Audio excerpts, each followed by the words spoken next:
श्रीगुरुभ्यो नमः। हरिः ओम्। सहस्रशीर्षा पुरुषः सहस्राक्षः सहस्रपात् स भूमिं विश्वतो वृत्वा अत्यतिष्ठद्दशाङ्गुलम् पुरुष एवेदकं सर्वम् यद्भूतं यच्च भव्यम् उतामृतत्वस्येषानः यदन्नेनातिरोहति एतावानस्य महिमा अतोऽज्जायागश्च पूरुषः पादोऽस्य विश्वभूतानि त्रिपादस्यामृतं दिवि त्रिपादोर्ध्व उदैत्पुरुषः पादोऽस्येह भवात् पुनः ततो विश्वं व्यक्रामत् शासनानशने अभि तस्माद्विराडजायत विराजो अधिपूरुषः स जातो अत्यरिच्यत पश्चाद्भूमिमथो पुरः यत्पुरुषेण हविषा देवा यज्ञमतन्वत वसन्तो अस्यासीदाज्यम् ग्रीष्म इत्थमः शरद्धविः सप्तास्यासन् परिधयः त्रिस्सप्तसमिधः कृताः देवा यद्यज्ञं तन्वानाः अबध्नन् पुरुषं पशुं तं यज्ञं बर्हिषि प्रोक्षन् पुरुषं जातमग्रतः तेन देवा अयजन्त साध्या ऋषयश्च ये तस्माद्यज्ञात् सर्वहुतः सम्भृतं पृषदाज्यम् पशोगस्तागश्चक्रे वायव्यान् आरण्यान् ग्राम्याश्च ये तस्माद्यज्ञात् सर्वहुतः रुचः सामानि जग्निरे छन्दागंसि जग्निरे तस्मात्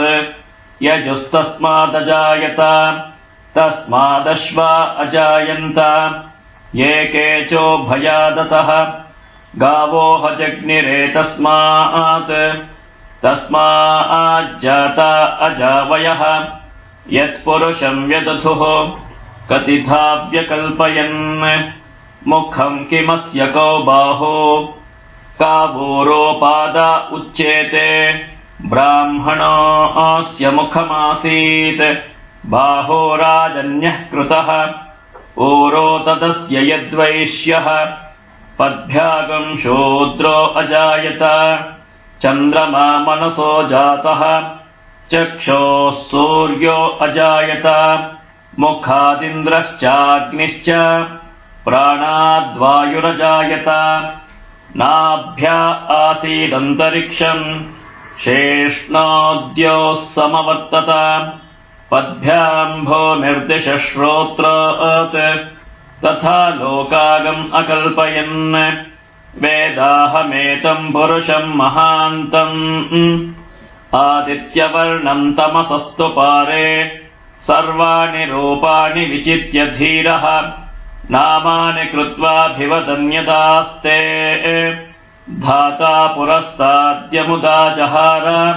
शक्रः प्रविद्वान् प्रतिशश्चतस्रः तमेवं विद्वानमृत इह भवति नान्यः पन्था अयनाय विद्यते यज्ञेन यज्ञमयजन्त देवाः तानि धर्माणि प्रथमान्यासन् ते हनाकं महिमानः सचन्ते यत्र पूर्वे साध्याः सन्ति देवाः अद्भ्यः सम्भूतः पृथिव्यैरसाच्च विश्वकर्मणः समवर्तताधि तस्य त्वष्टा विदधद्रूपमेति तत्पुरुषस्य विश्वमाजानमग्रे वेदाहमेतं पुरुषं महान्तम् आदित्यवर्णं तमसः परस्तात् तमेवं विद्वानमृत इह भवति नान्यः पन्था विद्यते यनाय प्रजापतिश्चरति गर्भे अन्तः अजायमानो बहुधा विजायते तस्य धीराः परिजानन्ति योनिम् मरीचीनां पदमिच्छन्ति वेधसः यो देवेभ्य आतपति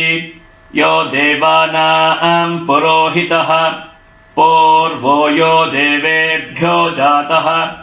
नमो रुचाय ब्राह्मये रुचं ब्राह्मं जनयन्तः देवा अग्रे तदब्रुवन् यस्त्वैवं ब्राह्मणो विद्यात् तस्य देवा असन्वशे ह्रीश्चते लक्ष्मीश्च पत्न्योः अहोरात्रे पार्श्वे नक्षत्राणि रूपम् अश्विनौ व्यात्तम् इष्टं मनिषाणा अमुं मनिषाणा सर्वं मनिषाणा हरिः ओम्।